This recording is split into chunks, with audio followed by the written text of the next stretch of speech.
Milord, आज हमारी अदालत में मौजूद हैं इन्वायरमेंटल मिनिस्टर जयराम उमेश जी। जयराम जी की। देखिए, सबसे पहले तो आप हमें यह बताइए कि आपकी फेवरेट फिल्म कौन सी है? हरियाली और रास्ता। और आपका फेवरेट गाना? हरे रामा हरे कृष्णा, हरे रामा हरे कृष्णा। और आपका फेवरेट खाना? हरे भरे कबाब, वो भी हरी चटनी के साथ। काफी हरे भरे इंसान हैं आप, हैं? हमने सुना है कि आप किसी भी समस्या का हल 1 मिनट में दे देते हैं। जी हाँ, मैं चाहता हूँ सब कुछ हरी हो। दरअसल मैं हरी क्रांति लाना चाहता हूँ। हरी क्रांति? लेकिन वो तो आ चुकी है। मैं हरे हरे नोटों वाली क्रांति की बात कर रहा हूँ। हमने सुना है कि आप जब से इन्वायरमेंटल मिनिस्टर बने हैं तब से आपने हरियाली को और भी बढ़ावा दे दिया है। बस हरी की कृपा हो जाए, फिर तो मेरे चारों तरफ हरियाली ही हरियाली होगी, नोटों की। है? देखिए, आप पर यह भी इल्जाम है कि आपने 13 साल लगा दिए मुंबई एयरपोर्ट के एनवायरनमेंट क्लियरेंस में। ऐसा क्यों? दरअसल मैं हिंदी वाले हरी पर विश्वास रखता हूँ, इंग्लिश वाले हरी पर नहीं है।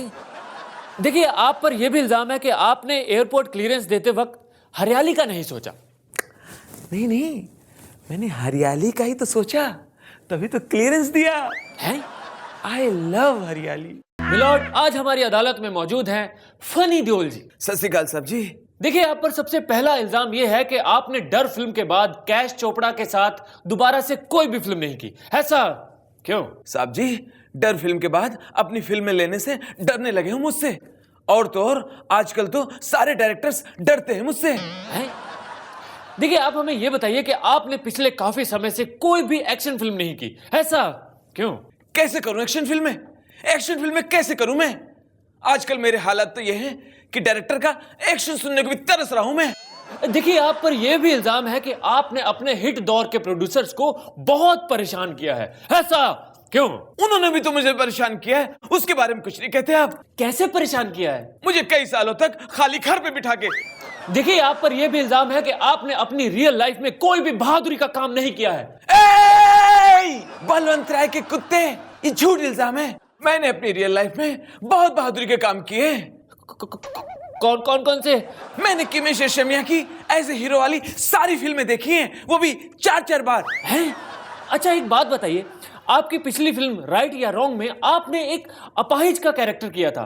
उस पूरी फिल्म में आप व्हील चेयर पे बैठे रहे। इतनी नेचुरल एक्टिंग आपने कैसे की? पूरी फिल्मी दुनिया जानती है कि ये फिल्म करने से पहले मैं वर्षों तक घर पे खाली बैठा था, तो मुझे इस बात की प्रैक्टिस थी। और आपको शायद मालूम नहीं कि प्रैक्टिस आदमी को परफेक्ट बना देती है। मिलॉर्ड, आज हमारी अदालत में मौजूद हैं एक वॉचमैन। शलम साहब, शलम साहब। देखिए, आप पर सबसे पहला इल्जाम यह है कि आप रात को लोगों को सोने नहीं देते। आप अपनी ड्यूटी ठीक से नहीं करते। साहब जी, ये तो एकदम गलत इल्जाम है साहब जी। मैं तो डंडा लेके पूरी बिल्डिंग के चारों तरफ जोर जोर से बोलता है, जागते रहो, जागते रहो। लोग इसको सीरियस ले लेता है साहब जी, पूरी रात जागता है। मैं क्या करेगा साहब जी? देखिए, हमने ये भी सुना है कि आपने क्रिकेट वालों के ऊपर भी इल्जाम लगाया है कि वो आपके साथ बेइंसाफी करते हैं। वो कैसे? जो हरभजन सिंह है, जहीर है, उसको नाइट वॉचमैन बना के भेजता है टेस्ट मैच में साहब जी। नाइट वॉचमैन तो हमें साहब जी, हमें साहब जी। देखो, तुम पर यह भी इल्जाम है कि तुम्हारी वजह से एक हस्बैंड वाइफ में तलाक हो गया है। उसमें मेरा कसूर नहीं है साहब जी। अंदर किचन से मैम साहब हमको बोला, साहब को बोलो बाहर से दूसरा साहब जी ला के दे। हम साहब को बोल दिया, साहब अंदर गया गुस्से में। क्या हुआ, झगड़ा हुआ मालूम नहीं, दोनों को तलाक हो गया साहब जी। हम बहुत सोचा साहब जी कि सब्जी पे तलाक क्यों हो गया। सब्जी तो आलू गोभी प्याज होता है साहब जी। देखो, तुम पर यह भी इल्जाम है कि तुम हमेशा मर्दों को देखते हो, औरतों को नहीं। ऐसा क्यों? साहब जी, वो तो साहब को मालूम है साहब जी। हम वॉच मैन है, वॉच ओमेन नहीं। सलाम साहब। मिलॉर्ड, आज हमारी अदालत में मौजूद हैं एक युवा नेता। हाय। देखिए, आप पर सबसे पहला इल्जाम यह है कि आपको यह तक नहीं पता कि 26 जनवरी को क्या होने वाला है। देखिए, मैं इस देश का युवा पीढ़ी का एक युवा नेता हूं, क्यों ज्योतिषी नहीं। आप बताइए वकील साहब, आपको पता है कल आपके साथ क्या होने वाला है? नहीं। नहीं ना? तो आप एक वकील हैं, क्यों ज्योतिषी नहीं। देखिए, आप पर यह भी इल्जाम है कि आपको यह तक नहीं पता कि 26 जनवरी 1950 को क्या हुआ था। देखिए वकील साहब, मैं इस देश की युवा पीढ़ी का युवा नेता हूं, गुजरा हुआ नेता नहीं।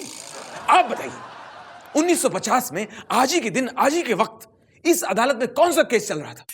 नहीं पता ना आपको? नहीं। क्योंकि आप एक वकील हैं, गुजरे हुए वकील नहीं। देखिए, आप पर यह भी इल्जाम है कि जब भी कोई बुजुर्ग नेता आपके पास आता है, आप कुर्सी छोड़कर खड़े तक नहीं होते, आप उनका अपमान करते हैं। ऐसा क्यों? मैं क्यों खड़ा हूं? आपको क्यों लगता है कि मुझे खड़ा होना चाहिए? कितनी मुश्किल से मुझे कुर्सी मिली है। अगर मैं खड़ा हो गया, वो बुढ़ा अगर अचानक कुर्सी में बैठ गया तो उसको तो हिलाना मुश्किल हो जाएगा। देखिए, आप पर यह भी इल्जाम है कि आप असेंबली में भी खड़े नहीं होते। भाई, मैं एक नेता हूं, मैं बच्चे के स्कूल के असेंबली में क्यों खड़ा हूं?